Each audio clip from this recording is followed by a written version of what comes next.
श्री गण गणपते नमः। श्री गणेश की वंदना कर।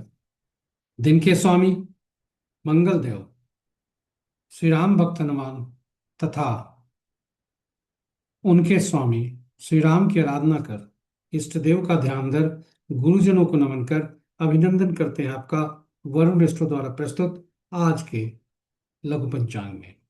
यह लघु पंचांग हम नित्य प्रस्तुत किया करते हैं और प्रतिदिन प्रस्तुत दैनिक पंचांग जो 5 भागों में हुआ करता है, उसके पहले भाग का यह लघु रूप है।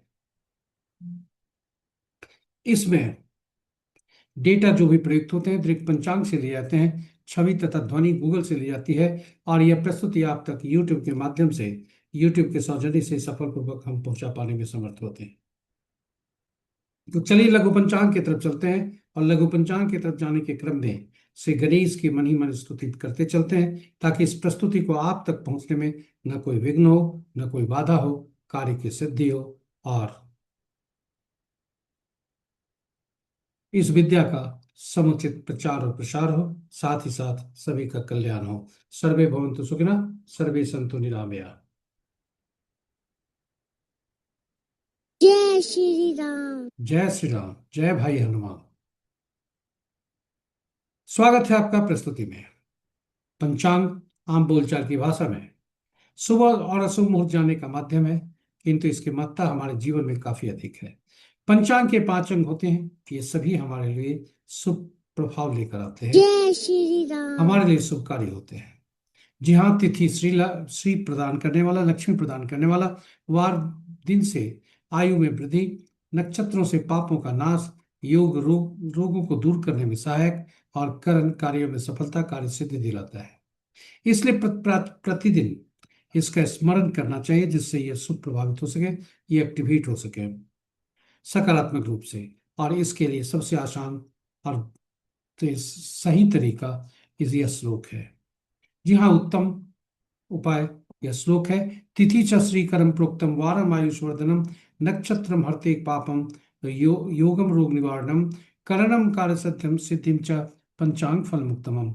इसका प्रतिदिन स्मरण करने से ये हमारे पंचांग के 5 अंग जागृत होते हैं, एक्टिवेट होते हैं।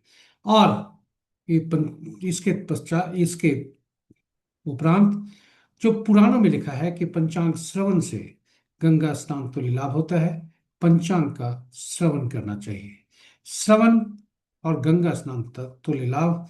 गंगा स्नान से तात्पर्य जलीय तत्वों से है, यानी हमारे शरीर के जलीय तत्व जो 70% से ज्यादा है, ये सुप्रभावित होते हैं। जन्म कुंडली की जलीय राशियां और जलीय राशियों में बैठे ग्रह जलीय राशि के स्वामी, ये भी सुप्रभावित होते हैं। इसलिए प्रतिदिन पंचांग का स्मरण और श्रवण करना चाहिए। और इतना ही नहीं, पंचांग की महत्ता यहीं पे समाप्त नहीं हो जाती, इसकी उपयोगिता और भी है। जी हाँ, यह हमारे निर्णय क्षमता को सुदृढ़ करता है, आत्मबल बढ़ाता है। पंचांग प्रकृति और ब्रह्मांड की ऊर्जा के साथ संतुलन स्थापित करने में सहायक होता है, जिसके फलस्वरूप हम सबके जीवन में शांति, समृद्धि और सकारात्मकता का संचार होता है। अतः पंचांग का अनुसरण करके हम अपने जीवन को अधिक सफल और समृद्ध बना सकते हैं।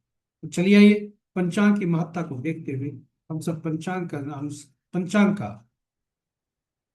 प्रतिदिन स्मरण, श्रवण और अनुसरण करें और अपने जीवन में जीवन को अधिक सफल और समृद्ध बनाएं।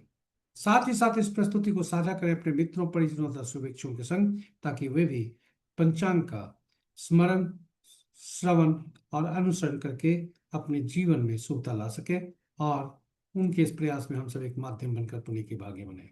तो चलिए चलते हैं पंचांग की तरफ। आज का दिनांक 14 अप्रैल 2026, माह वैशाख, पक्ष कृष्ण, शाका संवत 1947 में 12 भाव, विक्रम संवत 2083 सिद्धार्थी और कलयुग का 5127वां वर्ष। आज का सूर्योदय 5:28 पर, सूर्यास्त 6:12 पर, sunrise at 5:28 AM and sunset at 6:12 PM। आज का दिशा शूल उत्तर है। फिर भी इस दिशा में यात्रा करने को बाध्यता हुई तो गुड़ का सेवन करके यात्रा में शुभता लाए। पंचांग के 5 अंक इस प्रकार। वार मंगलवार, तिथि देर रात्रि मध्य रात्रि कहें 0:12 तक द्वादशी, जो भद्रा तिथि के अंतर्गत आता है। तत्पश्चात त्रयोदशी, जो ज्या तिथि के अंतर्गत आता है। कल वरुणिनी एकादशी था और आज उसका पारण है, जो कि प्रातः 6:54 से प्रातः 8:01 तक है। नक्षत्र अपराह्न 4:06 तक सतविशा, तत्पश्चात पूर्वा भद्र। जी हाँ। और आज का दिन, जो दिन की शुरुआत होती है, वह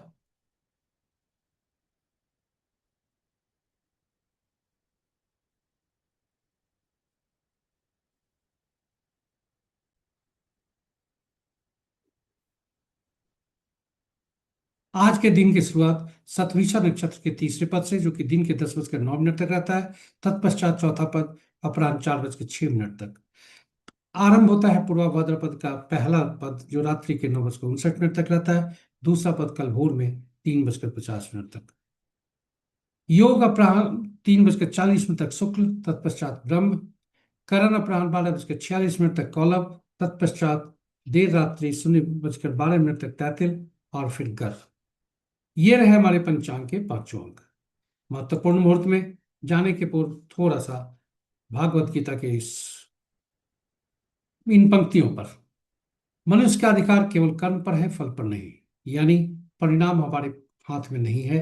अतएव जिम्मेदारी के साथ कर्म करने के लिए सबसे अनुकूल मुहूर्त का चुनाव करना ही हमारी पहली सफलता है। जी हाँ, अनुकूल मुहूर्त का चुनाव करना ही हमारी पहली सफलता है। और इसी यही मुहूर्त है।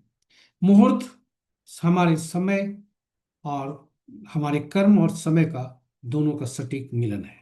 तो चलिए मुहूर्त में देखते हैं। आज के महत्वपूर्ण मुहूर्त में शुभ मुहूर्त।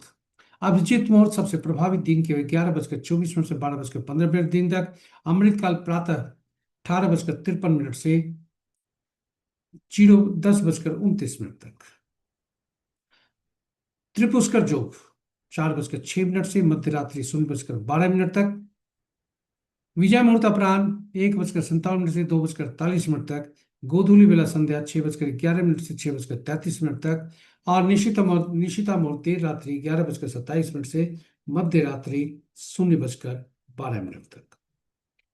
अशुभ मुहूर्त में अशुभ मुहूर्त में राहु काल सबसे प्रभावी अपराह्न 3:01 से 4:36 उपरांत तक। गुलिक काल दिन के 11:50 से 1:25 अपरांत तक। यमगंड प्रातः 8:39 से 10:14 दिन तक। और वर्ज मुहूर्त रात्रि 10:18 से 11:51 देर रात्रि तक। पंचक प्रातः 5:28 से 17 तारीख के दोपहर 12:02 तक। ये रहे हमारे लघु पंचांग की लघु प्रस्तुति। आशा करते हैं प्रस्तुति आपके लिए उपयोगी सिद्ध होगी। और प्रस्तुति को देखने के क्रम में यदि कोई विचार आपके मन में आया होगा जो कि इस प्रस्तुति को और बेहतर बना सकता है, हमें देर न करें, साझा करें प्रस्तुति को अपने मित्रों, परिजनों तथा शुभेच्छुओं के संग, ताकि